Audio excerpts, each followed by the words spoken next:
about, obviously, Afghanistan, which is a big issue for us Pakistanis, because stability in Afghanistan means stability in Pakistan. We also want to talk about all three neighbors, Afghanistan, India, Kashmir, and of course Iran.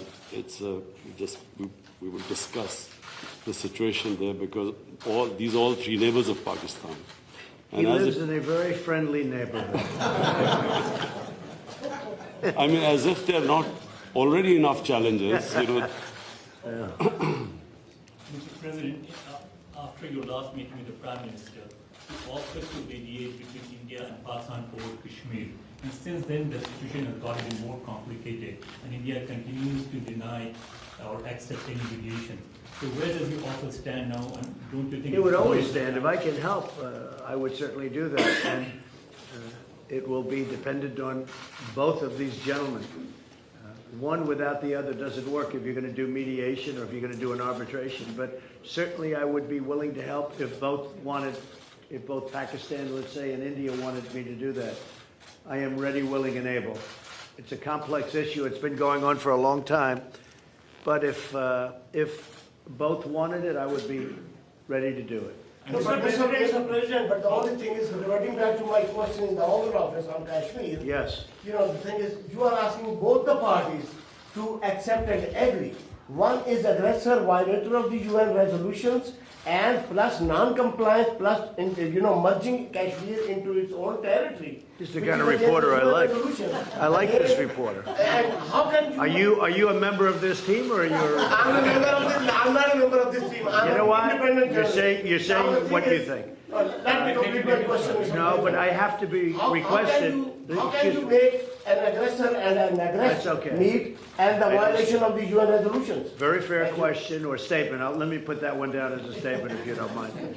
But you're right. You have to have two parties that want to agree, and when they come, and at some point India may come. I have a very good relationship with Prime Minister Modi.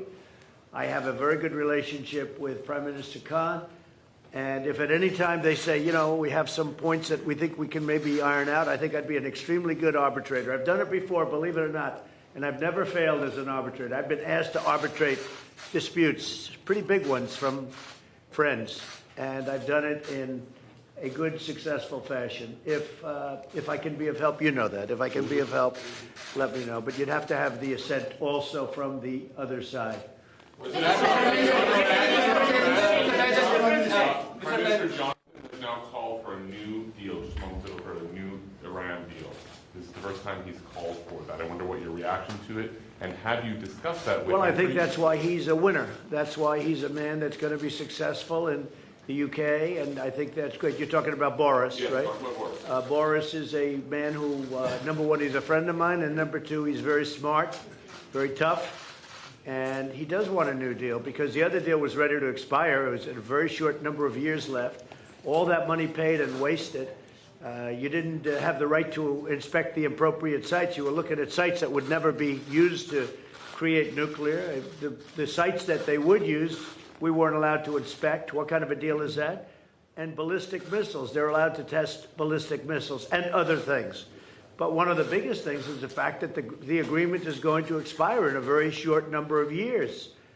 And what kind of a deal is that? We're dealing with countries. You have to go long term. So I respect Boris a lot, and I am not at all surprised that he was the first one to come out and say that. Mr. President, this is the first time. This is the first time. This is Jazeb from here when you to Pakistan.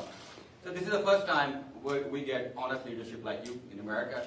And I agree with that. This is the first time you've had honesty. You've had a lot of dishonesty, and they've treated Pakistan very badly. People in my position have treated Pakistan very badly. And I think that I wouldn't say Pakistan has treated us too well either, but maybe there was a reason. And in fact, I think there was a reason for it. So in past you have said that you don't trust Pakistan. So when we have honest leadership, I trust Pakistan, but people before me didn't. But they didn't know what they were doing. So it's just one of those little problems in life. No, you know what I do? I trust this gentleman right here, and I do trust Pakistan. I have a lot of Pakistani friends living in New York. They're smart. Great negotiators, by the way, in case you had any questions. They're among the toughest negotiators in the world. Sir, you are really And you know what? It's all going to work out. But if I can help, I'd like to help. But I don't think you've ever had a president that felt the way I do in a positive way about Pakistan. I don't think you have. I've looked back and I've seen where it was. But I also have a very good relationship with India. I have a good relationship with both. So that if they decide to use that feeling among both, I think we can help out.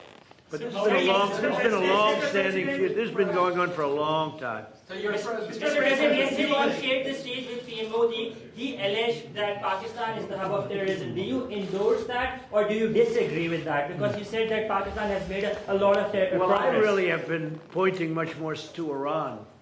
I mean, Iran, if you look at that's been really the state of terror. And I've been saying it's the #1 state of terror in the world. And the agreement we had does not cover that. It was not doing well. It was doing very poorly. And now Iran is doing very poorly.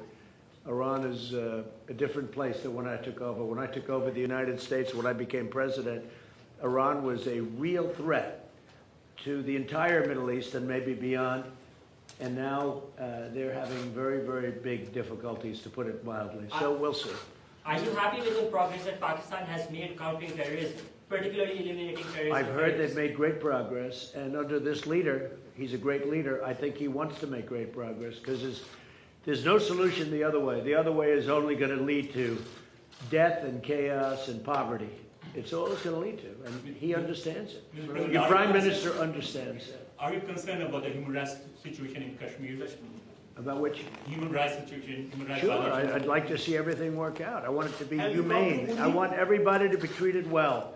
You have two big countries, and they're warring countries, and they've been fighting. And I mean, I heard a very aggressive statement yesterday. I don't have to say that. I was there.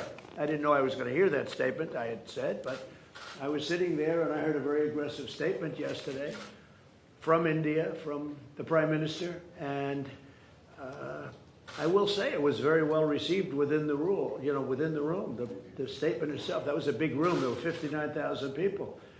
But it was a very aggressive statement, and I hope that they're going to be able to come together, India and Pakistan, and do something that's really smart and good for both. And I'm sure there's always a solution. And I really believe there's a solution to that.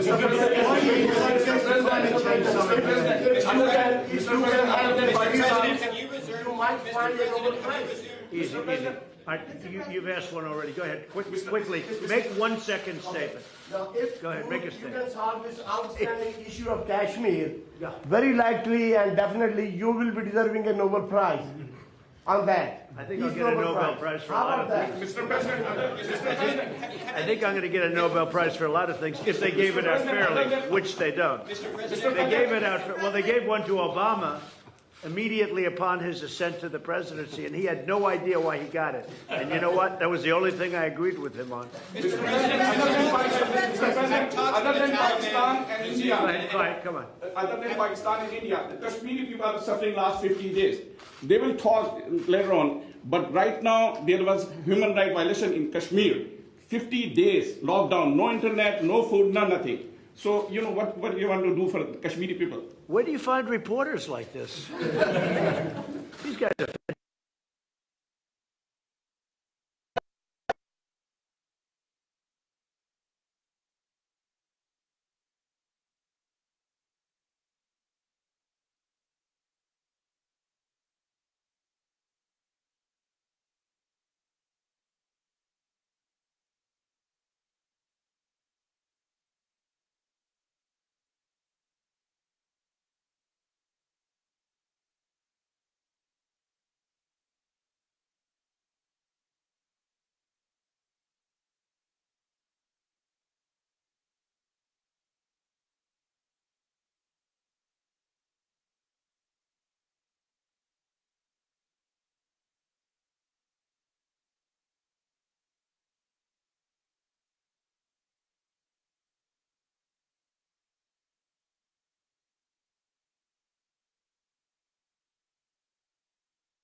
Mr. President, I was going to raise it in private, but it needs to be said that for 50 days, 8 million people are under siege by 900,000 troops.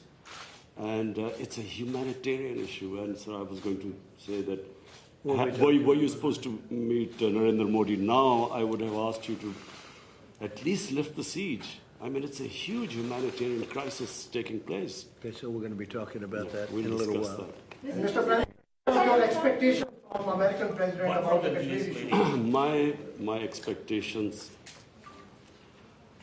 President Trump heads the most powerful country in the world.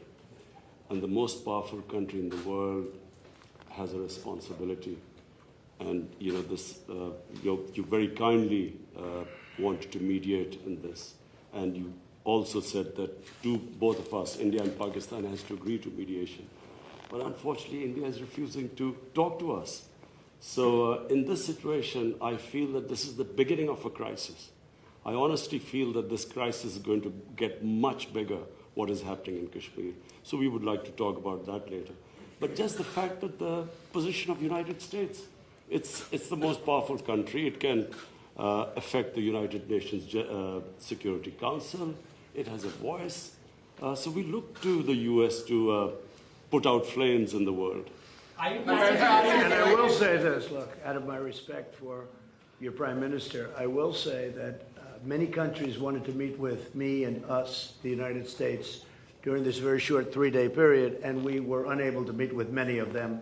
One of the countries I wanted to meet with was Pakistan and your Prime Minister, and it's an honor to be here with you. And I think you should let us start talking now, because, but I do appreciate, there's a tremendous spirit from your press. I don't see that. With us, they want to always tear our country down, and with your press, it's really, they would like to see something positive for your country.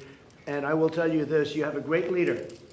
And he's a good man, he's a nice man, happens to be a great athlete, not that that matters, but it's always nice. You are a great leader too, sir. Thank you very much. You take care of yourselves. Thank you very much.